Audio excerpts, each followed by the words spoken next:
I went by the P.O. box. They said that I can send general mail there for about 2 weeks only. It's only for 2 weeks. They agreed to let me do it. I told them that I'm probably going to get a P.O. box, if not at that one, wherever I'm headed. But you have to send it general delivery with my name on it, Brooke Clark. But I can't tote a lot of stuff, so, and I haven't even looked at the solar packs online. I got to do that when I find power, and it's probably not going to be today. It's probably going to have to be later this week, because I've got to calm down, okay? I've spent the whole morning looking for power. I've probably drove 15 to 20 miles on this bike. I'm in extreme pain. I'm dehydrated. So there was a lady that just brought me a sandwich and a water, and I know her personally. She was my neighbor that lived across the street. She has a husband and some children, and she works a local job around here, and that's how I know her. So I want to calm down and try to eat. I'm going to get in this river. I'm going to shave somehow. I've got lotion and stuff. I've also got to somehow charge my phones tonight and focus on eating. I'm not eating enough. I'm not eating at all, because I'm running around trying to figure out how I'm going to be able to work, because this is my income and I've got to have power. I can be out here and go through the pain and the struggle and I'm sunburnt as hell. That's another thing. At some point, I've got to get some more sunblock. I've got sunblock. Hold on. Where's it at? I forgot I had sunblock. I got a little bit. I need another can. I'm going to do that later when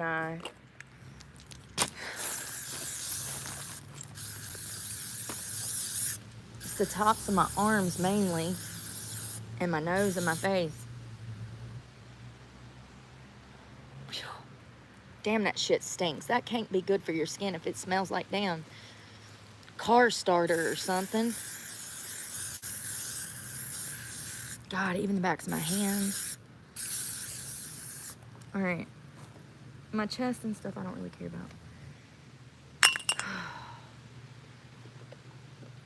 Yeah, she brought me a cold water, which I appreciate.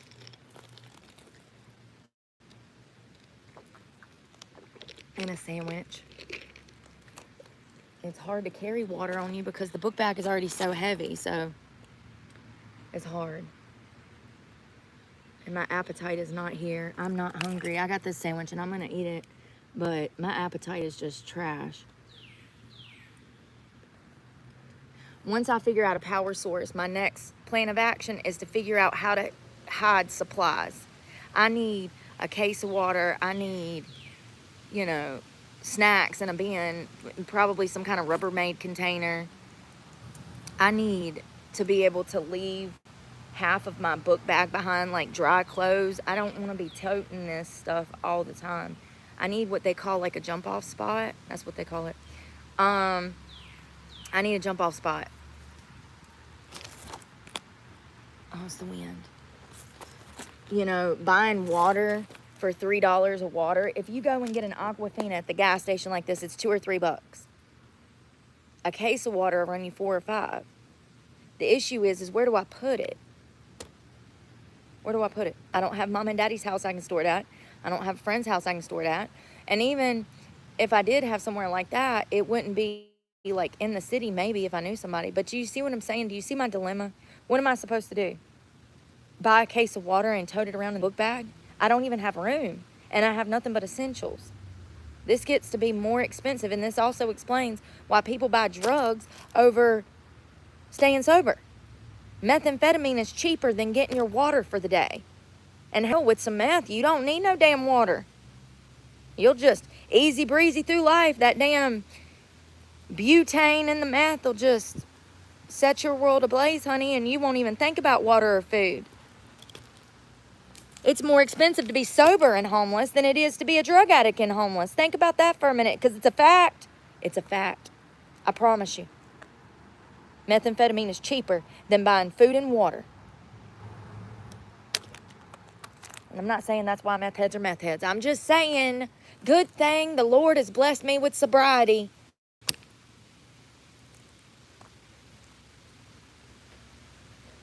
People out here making all kinds of accusations. You got to be pretty dumb. Pretty dumb. I've been doing big girl shit since I was a little girl, okay?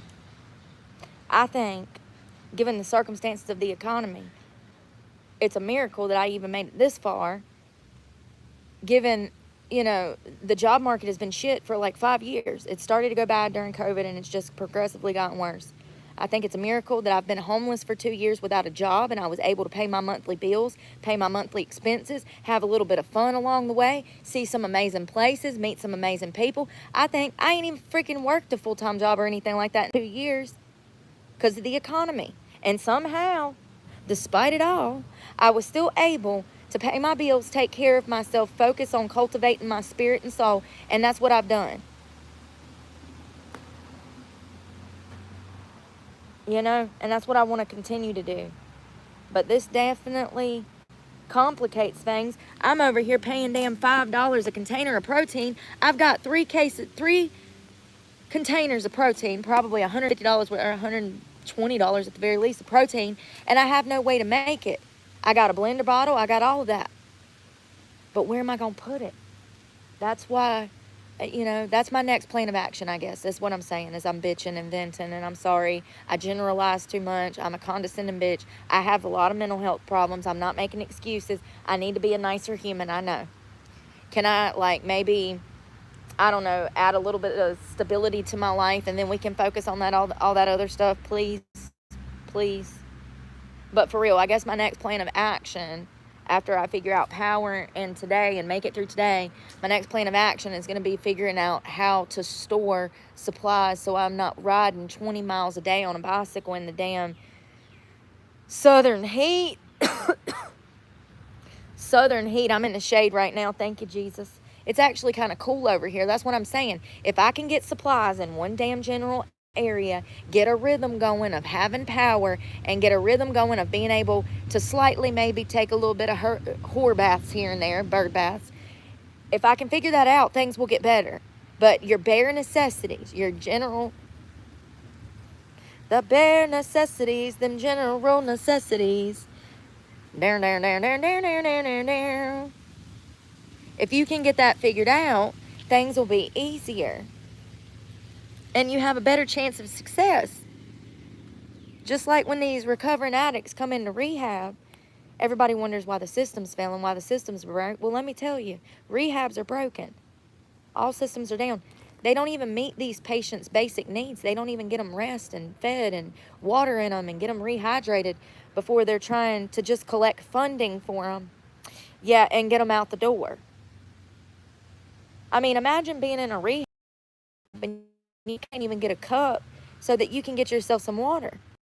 The way these places are ran, I know that sounds inhumane, but I swear, you want me to go undercover? Buy me some of them Ray-Ban glasses and I'll go down to Chapel Hill next week and commit myself and film it all. Well, now I can't because I done told you my damn plan. But listen, there's lots of state-ran facilities that I can damn do that in. They don't give shit the last time you ate, the last time you slept, the last time you had water. But it's a rehab, and they collect government funding and donations so that they can better assist people, get them medical treatment, get them clean off the drugs, and let them get them treatment, right? Treatment, that's the goal. That's what a rehab's for, right? To sober them up and to get them treatment. That's what the federal funding's for, to give them treatment, medical treatment. They do none of the such. And that's why these problems are so bad. I'm telling you, I swear to God, I'll go undercover. You want me to go undercover? Don't dare me now. Listen, if somebody ever sends me them damn Ray-Ban glasses, I'm going undercover. I ain't going to tell y'all. And I'm going to be like, guess what, you guys? I just got out of rehab, but I was sober when I went. Guess what kind of footage I got? I mean, it's sad. It really is. I'm not saying that they don't feed the patients well, but what I am saying is that there needs to be a little more bedside manner, and every patient is different. There needs to be case plans tailored towards the patient, what the patient's been through, the kind of mental health conditions the patient has. And also, it needs to be centered around their drug of choice. That makes a huge difference in treatment depending on what they used. None of this is taken into consideration. The rehabs are a revolving door. They really are. It's sad. It's really sad. Their basic needs are not even being met when they come through the facility doors. All of these things are pushed on them. They're expected to jump through all of these hoops. And some of these people have been out doing drugs for weeks, ain't even had a solid meal or a glass of water in days. And this is why these programs are failing, and this is why these problems are getting bigger, just like the homeless situation. Shelters are trash.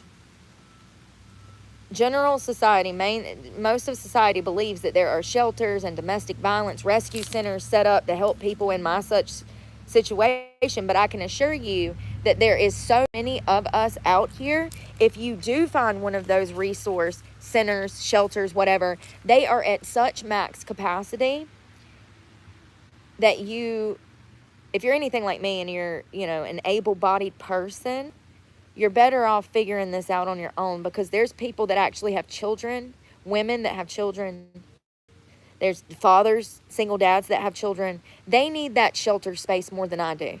I can get out here and I can fight to survive. It's extremely hard to fight to survive when you're a single parent, or maybe you're elderly, or maybe you're a veteran. Those shelters are at max capacity, okay? And there ain't even none around here. But I think that my point is that the majority of society thinks that there's resources, and it's a little more complex than that. Some places you even got to qualify. You got to have like HUD. You got to have children to qualify for assisted housing and stuff like that, or low income housing, or you got to be on a fixed income and maybe, have a disability. Like, this is what the general public doesn't know. They're just like, oh, well, most cities have programs to help people in need, blah, blah, blah, blah, blah. Listen, even if they did, like I said, I'm better off out here by myself dealing with this the best way I know how, which is caffeine, nicotine. Where's my vape?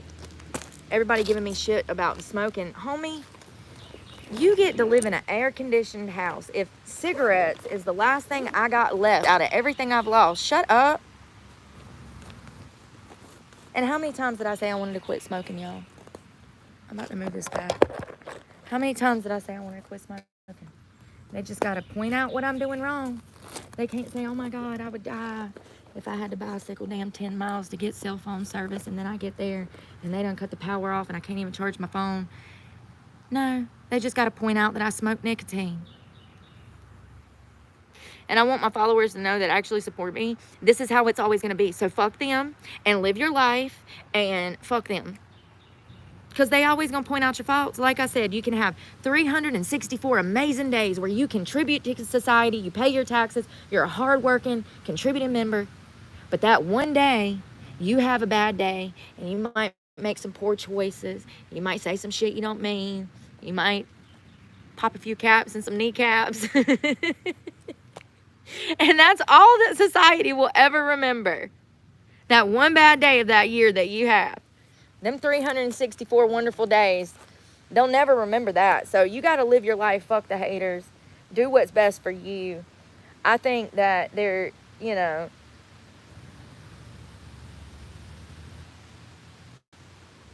I've never heard a homeless person break this down like I'm trying to break it down for y'all. I heard voices.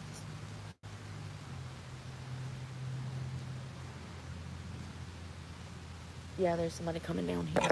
A guy. And my bike's up there and I didn't lock it up. Shh.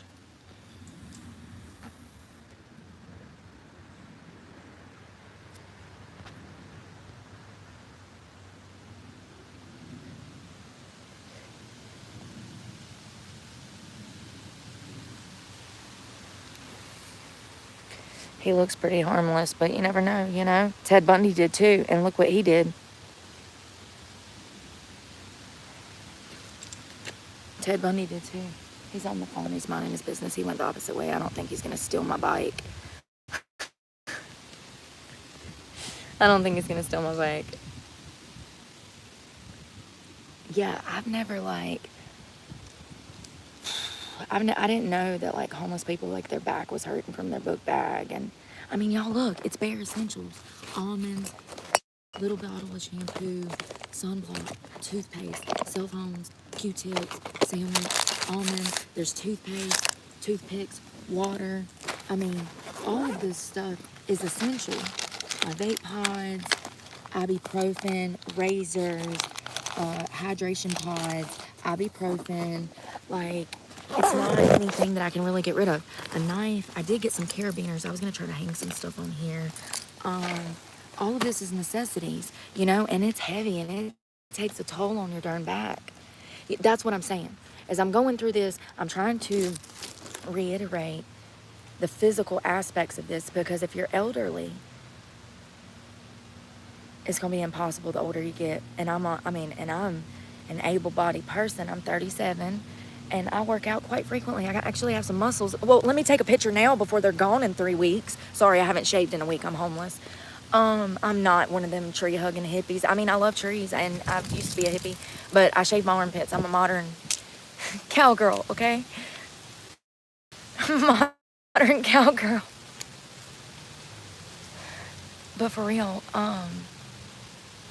as I'm going through this, the physical aspects, I've never heard a homeless person sit down and explain, oh my God, my ass hurts from sitting on concrete. Like, I'm even sitting on rocks right now. I mean, this is a creek, so it's not like, and that's at a slant. Let's think about it. Let me just start pointing things out. Okay, for the most comfortable spot in the woods, where should I sit? This is all water. Rocks. That's at a slant. I can't sit up there. Can't sit up there. That's at a slant. And even then, you're running the risk of snakes, because this is a creek and there's going to be snakes and all kinds of stuff. You don't really want to be sitting in tall grass like that. You're going to get ticks, all kinds of bugs. You need to be careful about that kind of tall grass. But for real, so I'm sitting on rocks because there is no other surface. Do you see what I'm saying? And so it's the same thing.